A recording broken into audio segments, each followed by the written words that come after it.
I think I sent you permission to co-host. I see some frogs filing in. Welcome, frogs. Ribbit. Ribbit. Yo, what's up? I assume you go by Danny, but correct me if I'm wrong. Yeah, Danny. Awesome. Yo, Danny, nice to meet you. Well, while people are sort of filling in, I'll sort of give you an idea of like what we got going on here. Basically, we just make it up as we go along. We've been recording podcasts with people who hold frogs. We're just like doing cool stuff, and then we have been putting them in our YouTube channel for people who weren't able to make the live thing to listen to later on. And it's cool. It's just been like a cool way for the fly frog community to sort of learn about other cool stuff that's going on. And over the course of these things, like, people have actually made some cool connections, some like cross pond connections and stuff as projects and interests overlap.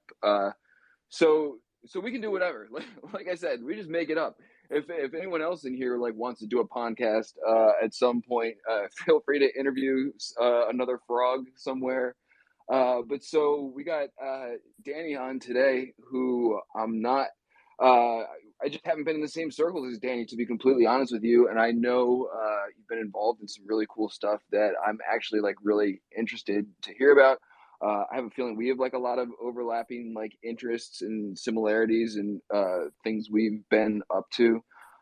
So yeah, just sort of wanted to get to know you a little bit. You can certainly like take this opportunity to like shill whatever you got going on or whatever you're interested in. That's like sort of part of it. Just like want to know what other people are up to and what they think is cool going on. So I'm sure people will continue to sort of hop in here, but like I said, we record them anyway. So even if they don't, they'll get to listen in later on.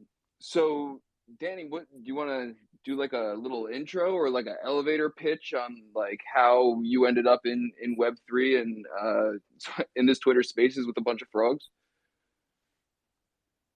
Yeah, totally. So let me preface this by saying I am fighting a head cold right now. So forgive me if I sound a little stuffy or I have to take a minute to like cough or like whatever. Uh, but yeah, no. Secondly, there is no elevator pitch with me. Unfortunately, I tend to ramble a lot, but I'll try not to. But I'll give you guys the relatively abridged story of how I got to where I am. And it starts in December of 2020, which is when I found Axie Infinity. I'm a big gamer, so I, have always loved video games, and I was investing in Ethereum and Bitcoin because 2020 was the pandemic, and I was getting, government money or whatever. So it was a good time, and I found Axie Infinity. I was like, wow, that's cool. I can like use my crypto that I don't really care too much about and actually play a game and earn more crypto. So I dove into it, got some Axies, and I was making like $5-10 a day, which isn't too crazy, but at the time it was like, yo, this is the future. Like I completely understand this. Like this is incredible. Yeah. I looked for more projects, stumbled into a couple things. One of them was Top Shot, and my timing was impeccable. I got in right before everyone else, and so I was buying like, Series One Carmelo Anthony's and like Kemba Walker's and like all these low key superstars for like $1 a piece, and it was like Series One. So like all that shit eventually blew up, and February 24th was the apex when we were really at our peak of Top Shot, and my account value I had put in no more than like $3,000 total of my own money over the course of a couple months. But even that was like, I don't know, it started with a couple hundred at a time, and even that's like a lot. Like I was just really buying a lot of moments for as much money as I had, but it wasn't like anything crazy. I just had that conviction that like this is the move. I didn't sell anything until I already had like 100 moments. So and the peak comes, obviously nobody knows it's going to be the peak. I start selling as we're on our way downward, and I flipped like I had a spare Luka Doncic Cool Cat Cool Cats is a set in Top Shot for those that are not familiar.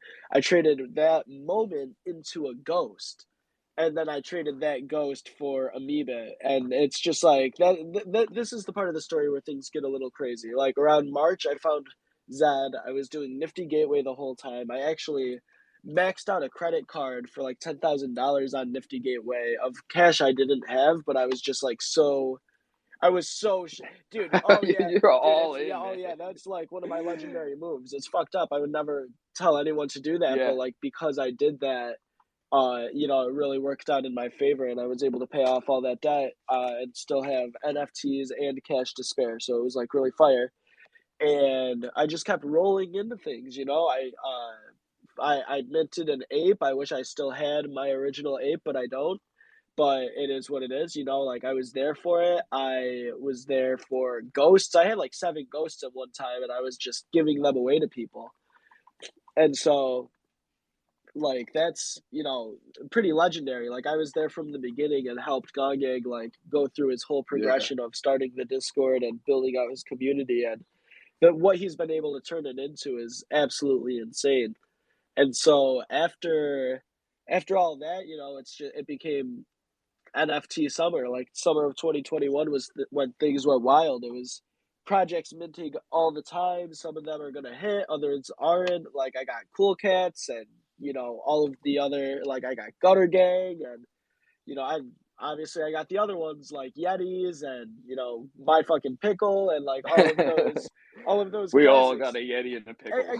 Exactly. It was like for as many hits as there were 3 times as many uh just not great pulls. And so rode that, and I said I was going to give the abridged version, and I know I sound ridiculous right now. Give me another minute. No, no, no, dude, this is a good story. I had like the same, I was there for all the same stuff that you were, so it's really interesting to hear like, someone else's take on the whole run up. So yeah, keep going, man. Yeah, okay, so I was working at Paychecks pretty much this whole time, right? Like every part of the story I've told you up to now, I was working for Paychecks. And obviously, I was having a lot of success with Top Shot and NFTs in general, but I wasn't like convinced or ready to leave my job. And I just like the security and, benefits and all that good jazz. And so, and for those that don't know, Paychex is a payroll processing company in, the US. So that's that. And around June or July last year is when BYO Pills contacted me, and they were like, Danny, we like what you do. We like who you are, your personality, and everything. We want you to, one, advise us, and two, help market us pre launch. And this is when they had like 500 followers on Twitter. And immediately when I saw it, I was convinced and hooked because it was a generative project that wasn't a PFP, which there weren't very many of those. The only other ones that I can remember from the time were like bonsais, and the bonsais didn't do amazing, but I remember it was because they didn't Yeah. have great utility, and the utility that BYO Pills brought to the table and have been bringing to the table since then is why I believed in them. And so I signed on to get a small percentage of their overall sales. And, it was a couple weeks of calls and grinding and just sharing ideas and being on Twitter like a big mascot. And then at the end of it, like we get to the public sale and we sell out in like 30 minutes. And that was done deal for me. That's the end of my contract and everything. And then I was paid 9 ETH, which at the time was 18,000. And it was, to me, that was the one where it was like, okay, yep, I got to quit my job and I just got to do this. Like, why am I wasting 8 hours of my day, 40 hours a week doing a job when I just made more money in like 3 weeks than I have in 3 months. That doesn't compute with me. So yeah, so I Hell yeah. put in my 2 weeks with my job, left amicably, and rolled into the end of summer, which was I went on a vacation, and actually it's crazy. I went to California, and by the time I got back, I was up like 12 ETH. Like it was crazy. Imagine going on a vacation and the whole time you're just hitting sales and Making yeah, dude, money it on was fucking vacation. amazing. Dude, What a it was great feeling. amazing. Like that was a great vacation for that reason. It's like, all right, I just made $5,000. Like, let's go out. Like, let's go have a good time. Like, let's do it. So that was, a really great time. And then fall came around and, things dipped down a little bit. It was September into October was kind of weak, and then October into November was really bad. And then, things went up and down. The price of ETH was skying. Like I did NFT NYC and all that. Around October is when I got hired by House of First, which is at the time it wasn't even existent, but I got brought on to like build out the brand and work from the idea phase up. But that's a sister company to Royal Society of Players, which also dropped last year. And that was also very successful. That they sold out in like 20 minutes. It was highly anticipated. Like all the big names knew about it and everything. So it was I was coming on to a team, and I have a full salary and benefits with them because the team were backed by Landmark Ventures, which is the company that made Royal Society of Players and House of First come to life, and it's Zeev is the CEO and everything. Like it's very. In one side, it's like it's kind of wild. I went to this team retreat recently, and it's like they're all so corporate, like not super corporate, but like it's they're doing taxes and events and banking and all that kind of stuff. And then we just have the metaverse team, which is all like me, Mr. Pink, like just degens, and it's pretty silly. But it's also very structured and really well put together and planned, and so that's why I think we've had a decent amount of success with what we've done. And I'll get into a little bit about like House of First and Royal Society and what we do and everything, but I need to stop talking and go blow my nose. I feel bad No, for any. go I for feel it, man. bad for you guys for having to listen, but I also feel bad for the people on YouTube that are like, "What the fuck is wrong with this dude?" No, it's not even that bad, man. It is like I was saying, man. It's interesting hearing your take on that because I was around for the whole thing, and also was fortunate enough to get in like stupid early on like NBA Top Shot, and had like the same like sense that you did. I was like, once that hit, I was like, yes, this is the future, or if it's not like the future, it's certainly something that's going to be around for a very long time. And honestly, I feel like Beeple gets a lot of credit, and rightfully so, for like really putting NFTs on the map for like the average person out there or whatever. But I feel like Top Shot really like brought in all of like the businesses and like the VCs. All of a sudden, like when people realize that collectibles were basically here to stay, like digital collectibles like that. I feel like that's like really when the market started, going crazy. Like you were saying around March. I'm not too like great with the months at this point.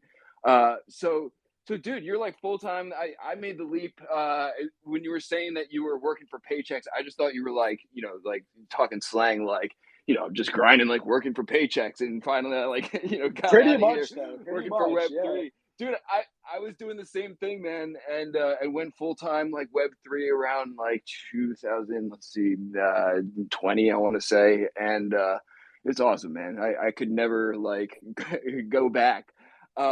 Would love to hear more about like what you're currently involved in. I remember when Royal Societies dropped, I was like either sleeping on it or busy or somehow like maybe just like ETH broke at the time and like never managed to really dive into it. So would love to hear like your experience with it and how it relates to what you're doing right now.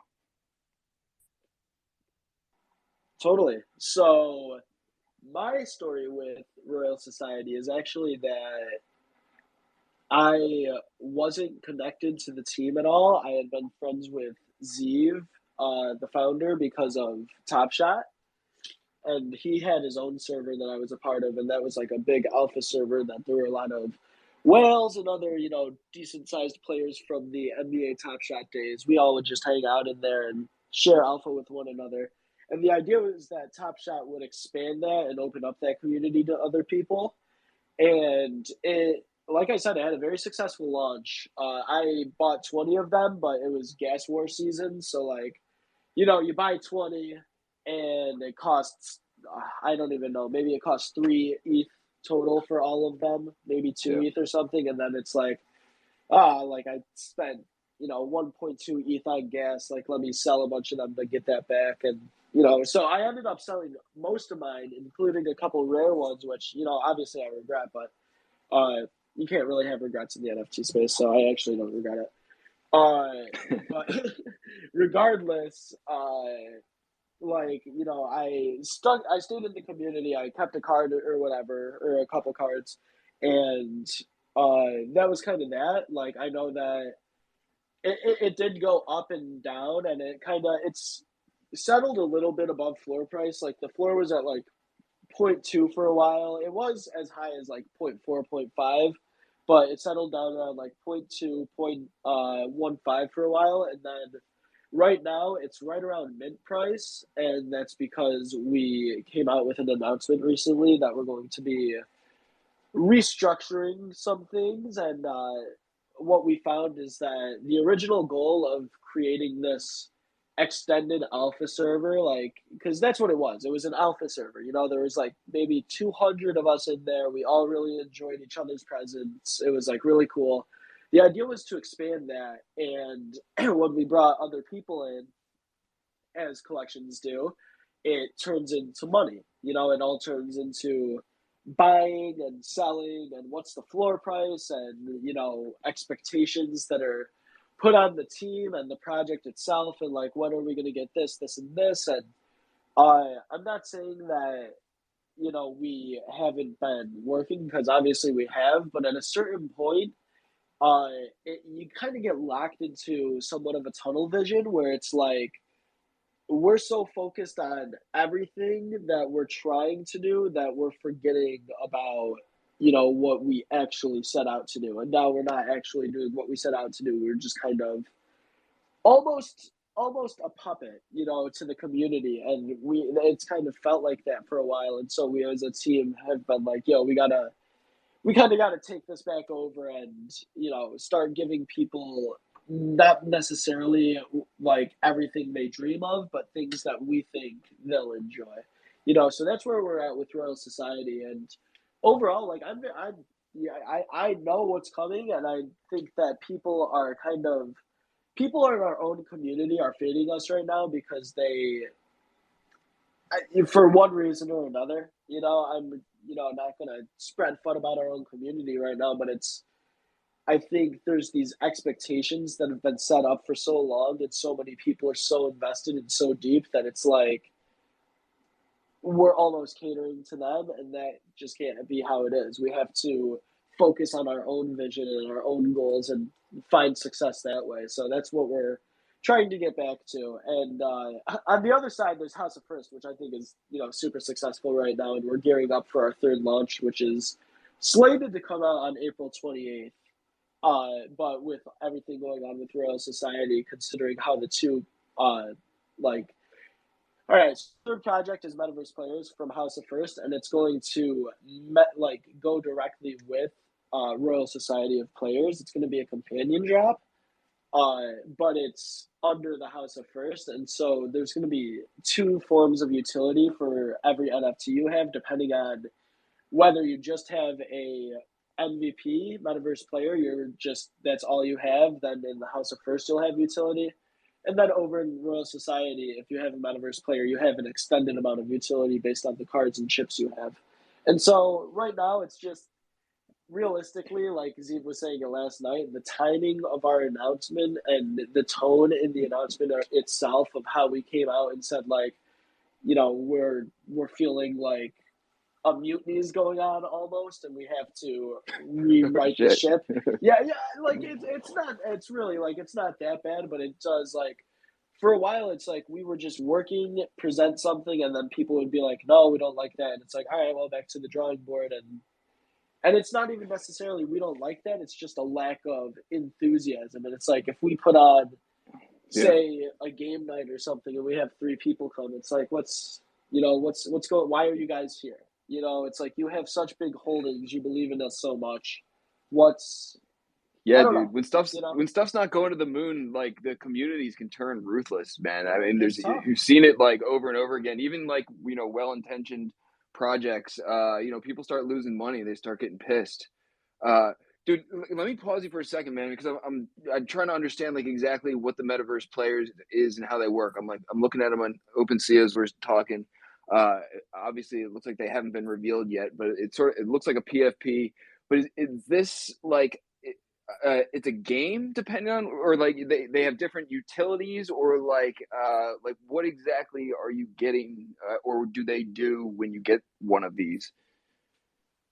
So that's where we have things planned that we haven't necessarily announced, but this is okay. Well, I can talk about the reroll. So one of the first things that we're gonna do is when you mint the NFT itself, you're gonna have it's you're gonna mint, and then when they mint out, they'll reveal. And actually, I'm not sure if they reveal after or if we're just gonna start revealing one day during sale. Whatever we decide. After it's minted out, that's when we're going to start a 7 day period where we're just gonna let a floor establish. We're gonna let people trade and determine the values of or whatever. And then after 7 days, we're going to open up a reroll period where you can take any of the MVPs and they each get one reroll where you can just get essentially a completely new metaverse player NFT.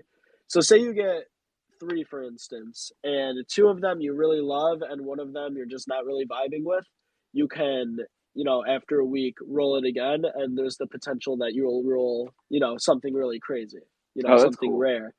Yeah, and so that's just like that's the first form of immediate utility because that's like relatively easy. But what where it gets a little harder is when it rolls into our ecosystem with Royal Society of Players. Because right now, one of the things we're a little in between about is play, which is tentatively going to be our governance token, but we're having an internal debate about whether play is even the right direction to go with, if we want to release a token or if we want to utilize another token that already exists. For instance, Ape. Like we could use Ape and just base our community around that, and develop these little games and all these little just applications where you go onto the website and you tinker around a little. Maybe you put up 20 Ape and you either win, lose, or whatever based on a skill based game. That's another thing that's important. We're building out these skill based games. And then we have another idea for this kind of almost season based cyclical um, kind of gaming experience where you would buy a ticket, you get to play the games. We offer a prize pool filled with NFTs and ETH that's worth, maybe 10, 15, 20 ETH, depending on uh, however much we're generating off of selling those tickets to play. And then it goes back, we give out prizes based on how you perform in the games or whatever. Maybe it's a leaderboard. That's one of the things we're still trying to tinker out. And then that's the end of the season, and we start a new one the next season. That's a basic idea, but replace buying tickets with a play token. That's what we're Hmm. caught between right now. Which direction do we want to go in? Which makes the most sense? Which is going to be the least stressful for us? Because I'll tell you right now, like launching a token, there's no way that is fun or easy. No, dude. And I No, I yeah, know. and like I look at the Fly Frogs, look at the Exolittles, like they do a good job. Like it's hard. Like it's one of those things where, I mean, you look at Axie Just Infinity, the math alone. They got Yeah. swept, dude. Like that is absolutely insane. And that could happen to relatively anyone at any time. Like it's a constant fear. You should be as careful as possible with your assets, and it's hard when you have a token that's live that so many people have access to, and it's not just you anymore. You're creating this ecosystem and this literal currency. And is that something that we want to take on? Is that something that we will be able to sustain for the long term? And it's like initially you want to say, yeah, for sure, like we're down for that, we can do that, but the emotional kind of strain it puts on you, and just like the long term, like you never know. You know, you could wake up at 2 Yeah. a.m. and someone across the world is draining your shit right now, your LP, and it's like, fuck, fuck, fuck, fuck, fuck, fuck. What do we do? What do we do? What do we like? I don't Yeah. know what to do in that situation. You know, like that's stressful as hell. But yeah, so that's I know that was a long-winded answer, and I took you all around the valley for that one, but No, yeah, no, that's kind of where dude. we're at. It's interesting, man. Like you're saying, Axie Infinity was your introduction into the space and everything, and it's just been doing their thing for so long. Is so far out in front of everybody, just in terms of like navigating uncharted waters and like figuring out how to build a open ecosystem that people have access to with tokenomics, and I can only imagine like the mathematics involved in trying to like get something like that right, let alone just like a utility token for like a fairly straightforward project. um Dude, what you have going on with this project, it sounds really cool. It sounds like a lot. It also sounds like with the token, it might be like a mathematical like nightmare, but that's not my area of expertise. I like lean on other people for that.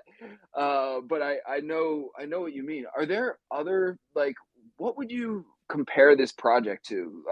Is it like sort of off on its own in terms of like also sort of like navigating uncharted waters, or is there like any other thing going on out there that y'all are sort of like looking to for inspiration, thing or things, or like that y'all are looking to for like inspiration in terms of like how you're building this out?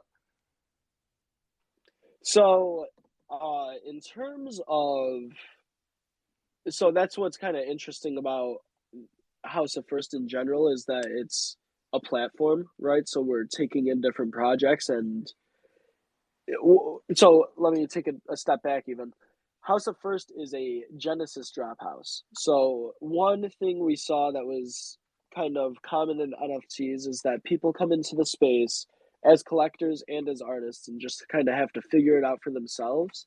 And from an artist perspective, that's a little detrimental because you can end up minting something as your first piece, and it's like that's your first piece. You know, like it doesn't matter if Yeah. it's a fluke or like whatever. Like when you mint something, like that's your Genesis token, right? And so we feel like there's so many great artists in the world that are so set, not just set in their ways, but they this is something completely new. This isn't just putting art on canvas, paint on canvas. This is about technology and the intersection with art and culture. And for a lot of artists, that's not exactly what they're familiar with. However, we help them break into the space in a way where it is like calm and familiar, and things are questions get answered, and like everything is makes sense. There's a community that's already excited for them to release their stuff, so they don't have to worry about marketing, which usually artists don't have to worry about marketing. Like all of these little things, I think, is what makes us so valuable, because you look at a platform like Nifty Gateway or Art Blocks, and they're pumping out a lot of NFTs, and sure, some of them are Genesis projects, but for the most part, it's like they're just bringing in money, right? With us, we're doing it way less frequently, a drop every couple of months, and that's money's cool and all, but we're not taking any of that out. It stays right in the community. So as we continue to release these projects, from these artists that are not native native to crypto. They're established real world artists with, you know, thousands of followers, but beyond who cares about followers? It's like they have years and years of expertise and working in industry, and like that's what we find value in. And then when we can present them to the space in a way where it's like, sure, maybe it's a generative PFP project, but it's still your Genesis project. It is your original art. It is, meaningful art. Like that's if you look at the Everyone's or the Remarkable Women, either of our first two projects, the art itself, like it's a step above some of the other PFP projects in the space. And not to, shoot down on other PFP projects, but it's these artists are they've been around. They have established styles. Like you look if one of their fans looked at that piece of art, they'd be like, "Oh yeah, that's that's an Ian uh oh my gosh, Ian Murray, and then oh, that's a Rachel Winter. Like that's they would just know off rip because that's their style. It's almost like when you hear like a Green Day song on the radio, like you just know it's Green Day because yeah, it just has that sound. It just has that. That's what we're going for. We want these pieces to be iconic, and then where it gets really fun is in the long run, like 2 3 years from now, say, we have like maybe 20 to 30 drops. That I feel like that's a little big of a number, but whatever. However many drops we have, of those, you have to assume at least one of them who is this super talented artist who's been innovating and doing all this stuff for years. You have to assume one of them is going to go on and do amazing things in the space, right? And they'll always point back to House of First as like, oh yeah, I went through House of First. Like it's almost like a school or an alma mater. Like it's like I graduated through the House of First. I did my first job with them. Like they taught me, and like I was on the phone with them with Mr. Pink, and he taught me how to do MetaMask and write down my seed phrase. Like that's the level of community and relationship that we want to have with not just artists but their fans as well. Because think about the artist that has 100,000 followers on Instagram, and everybody loves his work, and then he starts to make an NFT, and maybe 1,000 of his followers care, and that's a huge number. 1%, like that, I doubt it's that high.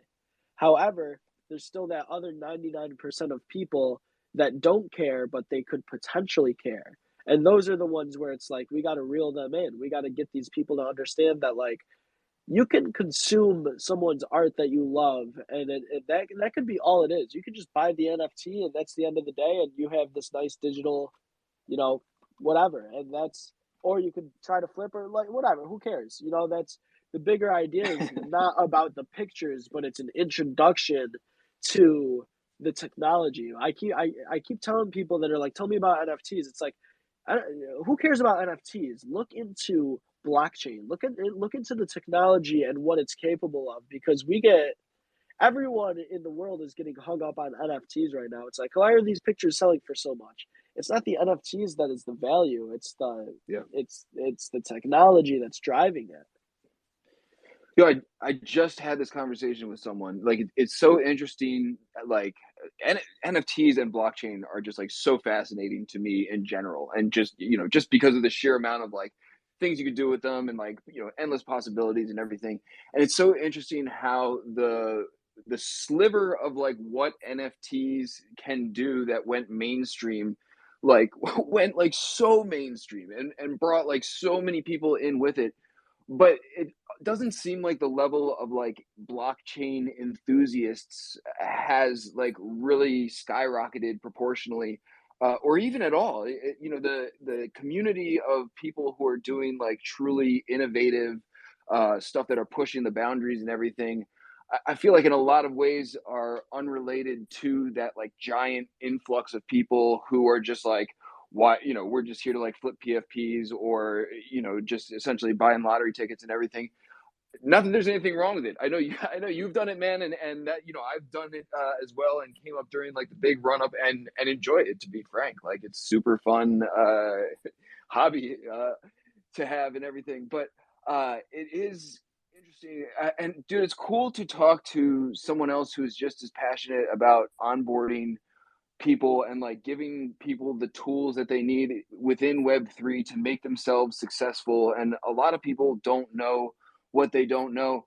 But I've been around long enough, man, where have some stories that I'm sure are similar to yours, where like you help some people out early on, and their shit blew up, and people never really like forget stuff like that. If you were the one who like onboarded them or like helped them out, and it's very, very rewarding to have people circle back later on and be like, wouldn't have been here if it wasn't for Rizzle like helping me figure it out, like my MetaMask, or like some goofy thing that wasn't even like that big of a deal back in the day. Who would you say is your like target audience? Like, you're talking about artists. Like, is it like open forum, or like who do you see like being the people who are like most, who you're going after the most, like the type of people? You know that meme where it's like the two ends of the bell curve, where it's like Yeah, it's like the dude that's really dumb on the one.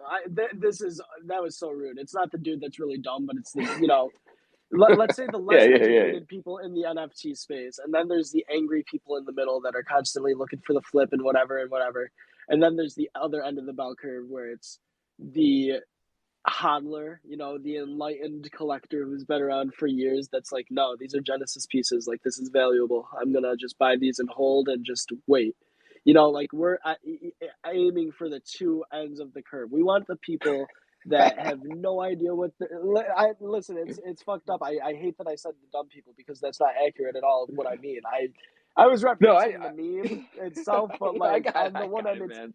it's We all know what you the meant. people, yeah, the people that don't know what they're doing, and the people that Yeah, we want to help right. onboard people safely to collect artists that they enjoy. This goes back to the 99% of followers of these artists that have no idea like what like, and that's where it sucks because at this point everyone knows what NFTs are, and you're either a part of it.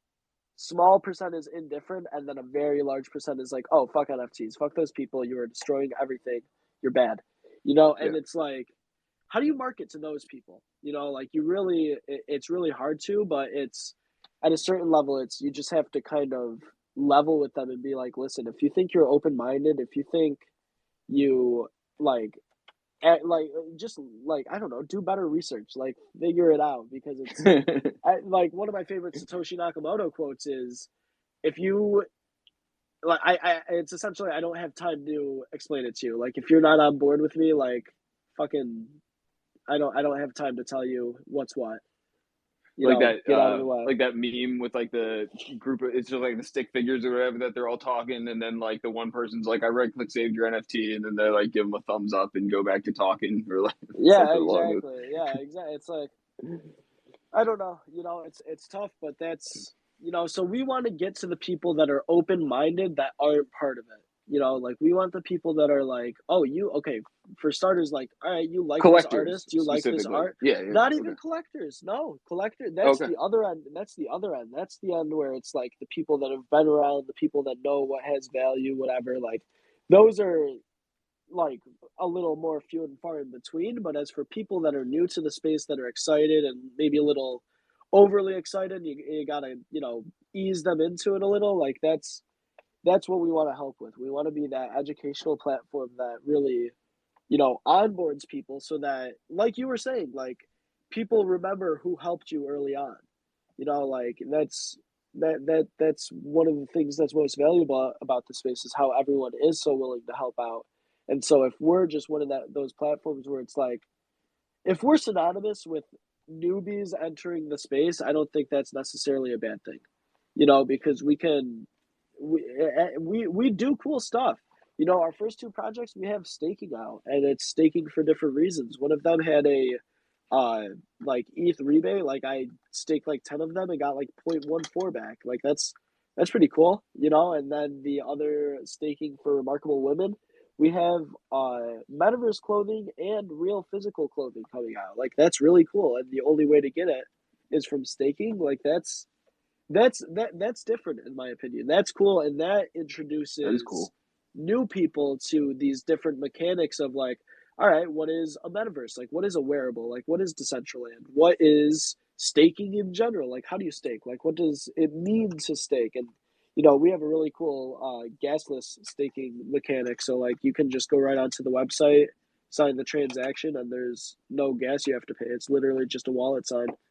And so that's even that like that's innovative, and there's people that come in that don't care at all about the tech, but other people that are like, oh, okay, like what's a Yeah, mouse, like what does this mean, like what, and it's like, okay, yeah, let's answer those questions. And like we just want to be that resource for people, and we want other people that are established in the space to know like, oh, like, all right, this guy's asking me about NFTs. Like, I don't really want to deal with the whole introduction thing because honestly, it takes a lot of time. Like, send them to House of First. We'll take them in with open arms and help guide them through and answer any questions, even if they've been asked every day. Like, that's that's what we want to foster because people love helping each other. And that's what we even say in our own community. Like, there's people that have only minted with us, but they've been in the NFT space with for months, and they're like all about it, and like that's maybe they didn't only mint with us, but they minted with us first, and then it led to other things, and now they were answering or they were asking questions. Now they're the ones answering questions, and that's the progression we want to see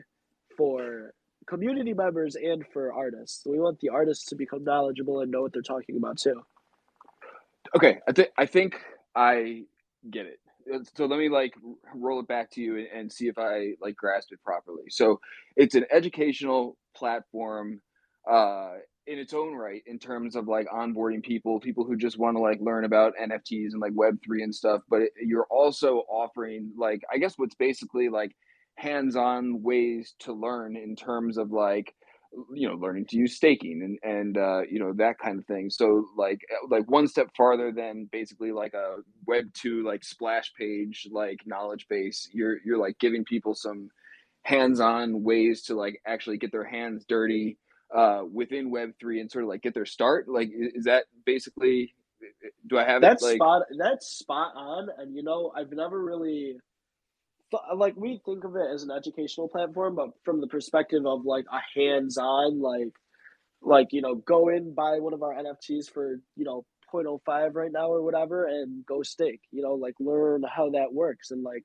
even the open sea buying process. Like we will help you go through the rarities and find out like what's the best value on the market right now, stuff like that. Like yeah, that's really cool? what it's all about. I think you nailed it on the head, and that's we should really start to. I mean, we do promote it like that, but I think the way that we just kind of discussed it, like we don't really frame it like that as much, and I think we should because that sounded really cool. Thank you, man. Yeah. No charge for that one. Oh, Uh, no, it's cool, man. There's not like you were saying, like really early on in the conversation, man. There's not like a whole lot of stuff like that where there's an easy way for people to find out about anything, let alone many things, all in one place. Everything, all the information is still sort of scattered. Uh, Very clever to tie it to your own like NFTs and staking experience, like sort of like rolling that into the like onboarding educational experience. Uh but in some ways I feel like that's almost the way like you've got to do it, because if you don't like get your hands dirty, it's really abstract to like try and explain to someone, like as probably everybody knows who's like listening to this or hanging out right here in Twitter spaces. Like it's just so difficult, but once someone is actually like experienced buying an NFT, staking an NFT, just going through the prompts and like all the BS that we're all used to. It's a whole easier way of like getting your feet wet and experiencing everything. That's cool, man. Is that like your 100% like full time focus? I assume you're still like sort of collecting on the side. It sounds like you've been involved in that like forever. But do you have any other things like going on, or is that like the big thing you're focused on right now? yeah. I mean, that's the big one. I still trade. I still come on Twitter and shit post. Promote the Dannyukes brand or whatever. But yeah, that's pretty much my full time commitment right now, and that like it is my full time job and everything. But it's also like for the longest time, I was like, all right, I know what I like to do, but I don't know how to apply it best. And I feel like House of First kind of gives me that opportunity to do stuff like this, where it's like, I mean, I could do this stuff on my own where I'm talking, but it's like, I'm constantly advocating, constantly being a cheerleader for the project at large. And then also, I get to interact with people that want to know about like build. I still don't know really what my title is with the company. I like to tell people I'm the lead relationship developer. So yeah, like that's really important to me, and something that's always been fundamental to me in the space is that like we gotta look after one another. We have to lift one another up. I think there's too much fighting between projects, specifically like the Cool Cats and Gutter Cats, two of my favorites. Like they fucking bicker like old like grandmas and grandpas. Like it's literally ridiculous. It's so annoying, but like I don't know. That's just part of the space, I guess. Like we're all just we're all just trying to figure it out still. Like overall, the space is still very immature. I don't know if it gets more mature every day or a little more immature every day, depending on how many people join the space that day. But it's really like a constant teeter totter. Like we go up and down constantly. People are always like in a state of panic and then a state of euphoria the next day, and then like it's not really healthy for any of us. I feel like, and I said it the other day. Like we're so warped, like we're so out of reality at this point. Like the people that have found success and have been playing the game or whatever, like if you go talk to someone that has nothing to do with this space and you try to explain anything, dude, you will sound like the biggest fucking crazy person ever, like Yeah, ever. Like you will pretty much. sound so insane. Like I can't even imagine like talking to myself when I started and being like, all right, this will lead to all of this. I would be like, what the fuck? Like, what are you talking about? Like, what? Dude, I wish I could go back. Oh my god, if I could go back, I would be a billionaire right now. That's the worst part because you look back and you literally everyone in this. Oh, dude, I heard this quote and it's so spot on. You either lose money in this space or you don't make enough money. And that's like fucked up because I hate that it's about money, but it's also so true because it's like, oh, sick, I sold for 5 ETH. Oh no, the floor just blasted off to 10 ETH. What the fuck? Like it's like Yeah. that's dude, I hate it here. I really do. But I also love No, it, so it works. dude, what you were saying before, you can't have any regrets. We've all like sold stuff like Yep, way too early, exactly. and it's just like it's not even worth thinking about it. You can't even, because it's gonna happen again probably, too. But you just had a great quote, man. I'm gonna like play it back. Something about like Web3 allowing you to like use your skills for, or to like put them together in a way that is like, you're grateful for or something like that. I'll listen to the recording. If anyone in the audience has any questions, feel free to hit the speaker thing and I'll get you up here for Danny. In the meantime, dude, really, really appreciate having you on here, man. Do you want to just sort of let everybody know where to find you and like all the things you want them to find? Yeah, I would check out houseoffirst.com. That's our website is really all encompassing. You can see all about the different projects we have, including the Metaverse players, which are coming out probably next week. We'll go with probably, maybe might be a little later, but I think the plan is next week. We don't want to do it in May. We want it out by April or in April, so probably next week. And you can also go to the Royal Society website, which I believe is just Royal Society OP. Or no, hold on. Yeah, oh my gosh. All right, and I think it's royalsocietyop.com. No. Okay, well, that's good that I don't know our website. It's out there. Yeah, this is one of the things with Royal Society. I actually only recently started getting super in with Royal Society. I think like when I got hired, it was very much like we're building out House of First. At the time, it was called Art Colony, but we're building out House of First, and we need to do it from the ground up. Blah blah blah. And so my focus was heavily on that. But then Royal Society started, having some internal issues, and I started giving them more attention. But that's all relatively new. So anyway, the website is going to be. Wait, what the fuck? Literally, where is it? Oh my gosh. I'm being so silly right now. They're definitely It is the holiday, you know the vibes. But they're oh, there definitely it on is. Twitter. Oh, I'm so dumb. Society It's because OP. it's nah, it's royalsociety.io. I'm so dumb for that. I should have known. It's 420 Yeah, for anyone listening, yeah, like yeah. later on. Literally later on. Yeah, that's what I meant by that. But oh yeah, so royalsociety.io. We have a really nice website. Cards, chips, players, all of our relevant NFTs, the information on them. It's all right there. Some cool pictures. Oh, I actually haven't seen some of these. Nice. Yeah, so like it's we're like I said earlier, we're in a reconstruction period. I think that's a good way to put it. I think we kind of fell away from what we originally came out to do, and we want to get back on that. Get back on that. So definitely check out Royal Society. Definitely check out House of First, and in general, like let's ribbit, bro. Like I love me some fly frogs. I really do. I had a moment of weakness and sold some, but then I had to buy just as many back and then some more. And yeah, Oh I yeah, love the man. pond.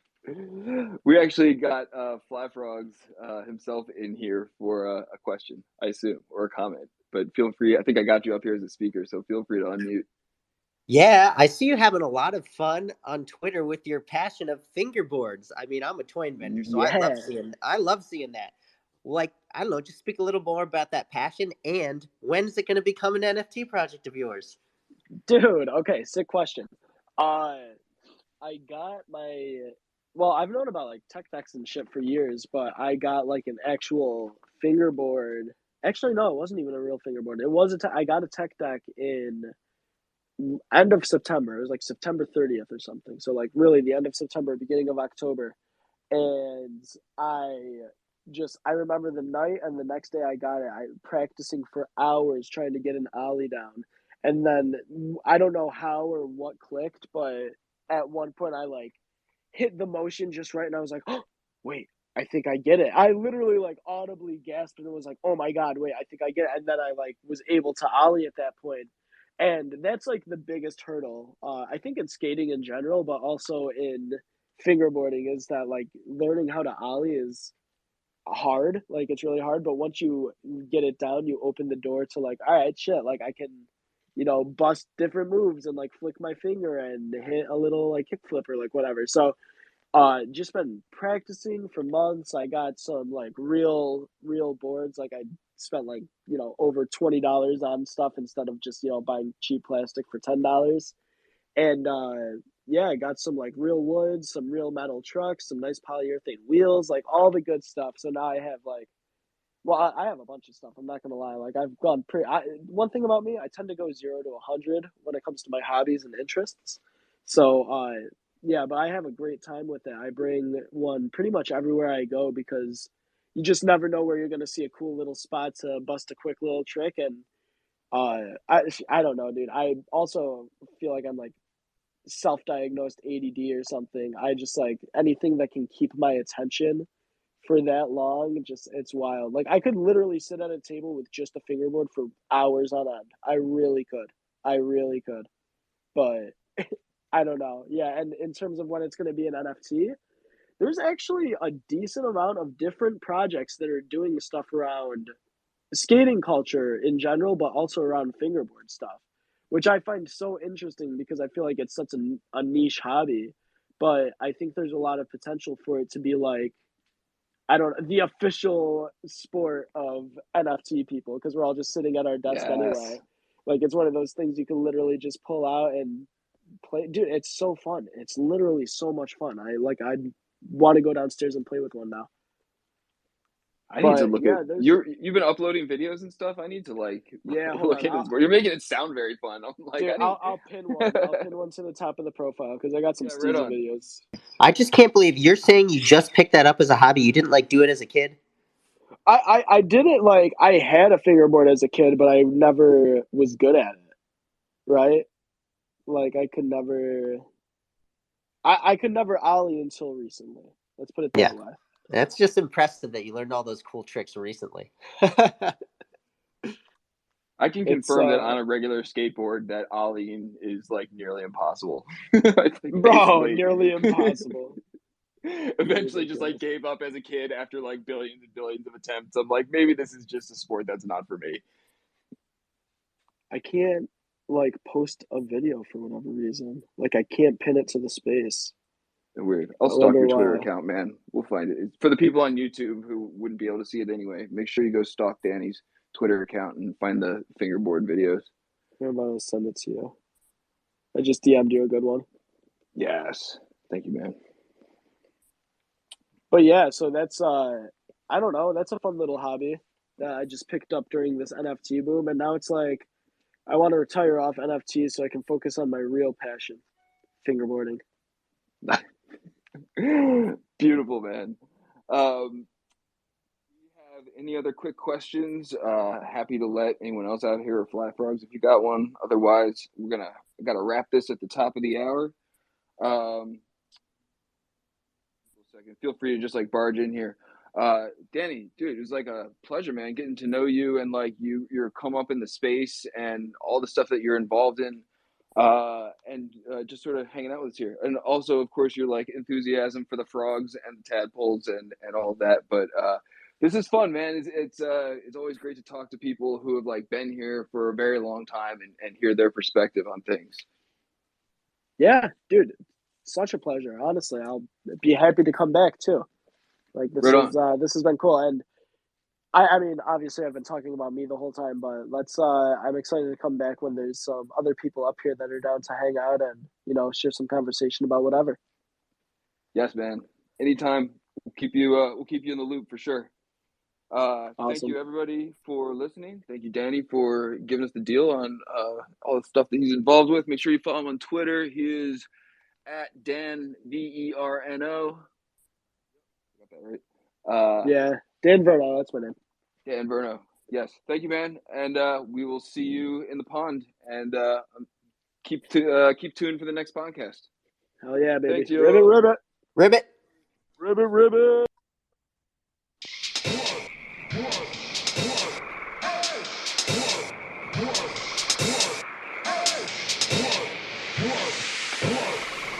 Hold on, there must be some mistake. Don't you know me? I'm Kermit the Frog.